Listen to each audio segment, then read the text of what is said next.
Screech from the Skies, written by GIJoeVibin. The hostage situation had been going for about 2 months when we turned to the humans for help. It was a total deadlock, and we were out of ideas. The terrorist group had seized the newest Visor city archaeology right as it was about to end construction.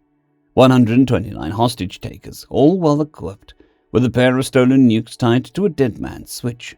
516 construction workers trapped inside, many locked up in the basement or positioned strategically to force careful line of our troops. Plus, there was about 20,000 civilians within a potential blast radius when the crisis kicked off. And I, as commander of the nearest army brigade, was put in charge of resolving the whole thing. No pressure, obviously. We tried everything that we could think of at first. Negotiations to end the crisis turned out fruitless. When it transpired, they sought a return to the days of the Hecatian Stellar Imperium. Unsurprisingly, our government was not willing to abandon the democracy we created in the revolution to satiate a bunch of terrorists. We were, at the very least, able to keep them supplied with food, water, and medicine, which was good.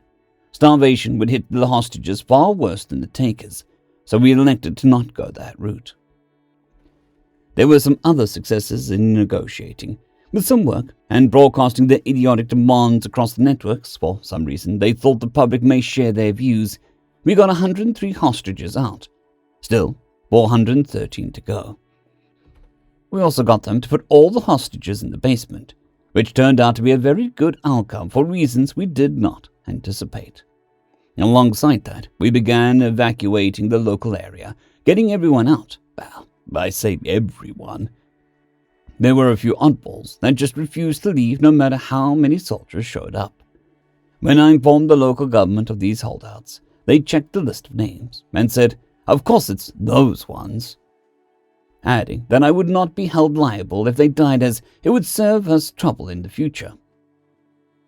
I took that as an invitation to stop bothering to remove them. An attack was out of the question.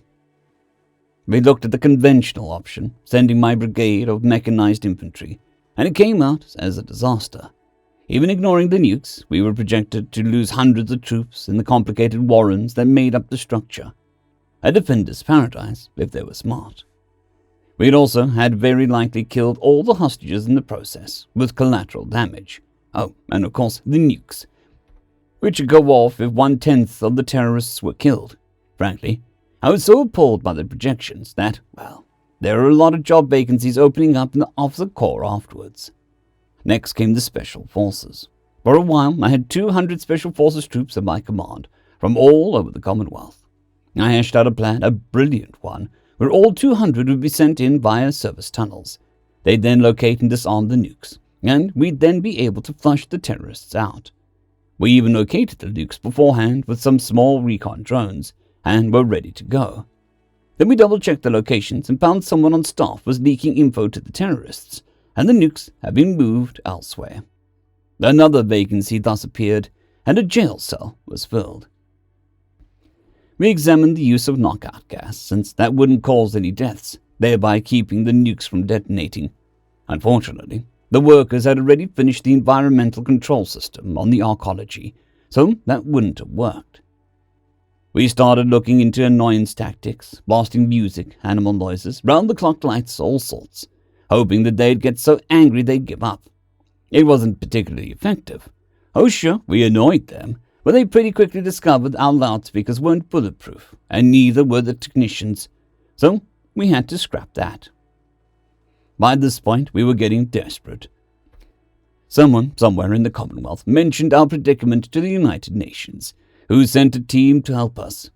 First thing their commander, a woman who gave only her name Sarah, did was suggest all the stuff that we'd already looked at. She called it devil's advocate, and looking at it from another perspective. I called it annoying. Eventually, we'd run through everything, every possible variation of the aforementioned plans. There was nothing left. Either give in to the absurd demand, starve them out, or send troops in and hope that they find the nukes before they go off. We were at our wits' end. But the human team had one last bash of an idea.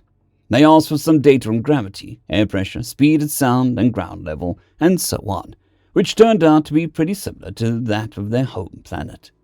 With that knowledge in hand, they went off grinning and refused to elaborate in what they were planning. Our only clue was that we would have to wait another 2 weeks, which I later realized was probably because they had to ship the damned things all the way from Earth. The things they brought were ugly, utterly horrendous. Once reassembled, 4 swept-wing planes with propeller blades on the nose and a regular exhaust at the back, that for totally inexplicable reasons had an afterburner. Though yes, the things ran purely on chemical propellants, not fusion reactors or battery packs. I asked Sarah why she was bringing such useless and obsolete equipment in, and pointed out that the humans do build some pretty marvelous planes, like the US-15 dropship. Why, if they were capable of building such beautiful craft, were they bringing something that looked like a child's drawing of an antique plane here? More to the point, what could 4 planes do? We already had plenty of gunships, bombers, fighters, and transports on call. I just couldn't see the point. At least, until they looked nearly built. She laughed. She said, "It's not the planes we need right now." This did not clarify matters. On their orders, which I was effectively forced to follow for lack of alternative ideas, we had them towed into place. They formed a box around the arcology. Each plane precisely angled them according to some particular scheme. A few members of my staff speculated this was some sort of arcane ritual to summon a demon. Finally, the night before D-Day, as the humans called it, they forcibly evicted the remaining residents who had refused to evacuate, dragging them out with troops. It said in the 7 hours between those evictions and each hour, over 300 pages of legal documents were written up in an attempt to sue for damage to property. Each hour started simply with the final members of the cordon retreating. Sarah called the terrorists on the hotline, demanding they surrender immediately or suffer the consequences. This, unsurprisingly, failed, and that's when the plane sprung to life. I was watching the whole thing with a live camera feed, 3 kilometers away in my command center. Whilst the humans team had gone even further at about 20 kilometers. They had warned me to get further away, and I had not listened. The planes took a long time as their engines warmed up. Then, still on the ground, the propellers began to spin, and they were fast. So fast, in fact, the blades were breaking the sound barrier multiple times per second. Before the camera broke, I caught sight of the continuous visible sonic booms radiating from the propellers, shaking everything in view horrendously. Even as far as I was, the sound was deafening, forcing me and my team to acquire hearing protection. It was a constant boom after boom, blending into the unbearable mixture. I cannot imagine just how awful it must have been up close. I'm told a few terrorists attempted to take shots at the infernal machines from out of the window of the ecology, but were unable to hit it under the circumstances. The humans had set their own camera feed up, which recorded several hostage takers exiting the building and attempting to approach the planes to switch them off. The sonic booms knocked them off their feet, literally.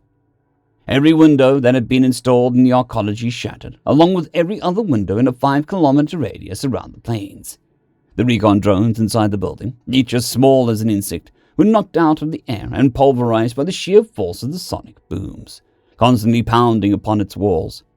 Most of the hostages, ensconced as they were inside the deep basement, reported severe, debilitating and pounding headaches that lasted for hours afterwards.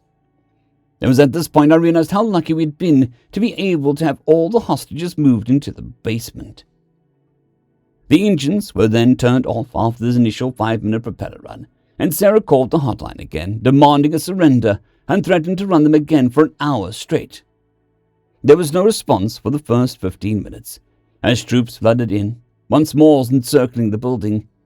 Then the leader of the terrorists picked up the phone, asked us to accept his surrender, before collapsing to the floor and suffering a seizure. Army medics located him in a puddle of vomit around the same time both nukes were finally disarmed. Unsurprisingly, the lawsuits from the civilians who had lived in the vicinity only escalated from this point. On the right side, we had rescued the hostages without any being killed, though all had the fear of God put into them. The humans went home the next day, packing the planes up into containers. So far, I have not seen evidence of the same tactic being used since, though I have seen evidence of the precipitous drop in hostage-taking as an act of political protest. As they were preparing to depart, I asked Sarah why the thing had afterburners or wings, when so obviously only the injured was necessary. She responded that they kept those in case it was necessary to utilize aerial capabilities. I am thankful they did not, for the pilot's sake. She also gave me a name to put to the horror I had witnessed. Thunder Screech. I've seen the face of God. It is breaking the sound barriers 30 times a second, and it is screeching. End of story. I'd quickly like to thank our Tier 5 channel members, Casper Arnholtz, John Creighton, Manatharia, 050, Dragzoon WRE, and Elijah Silvercross. Thank you very much.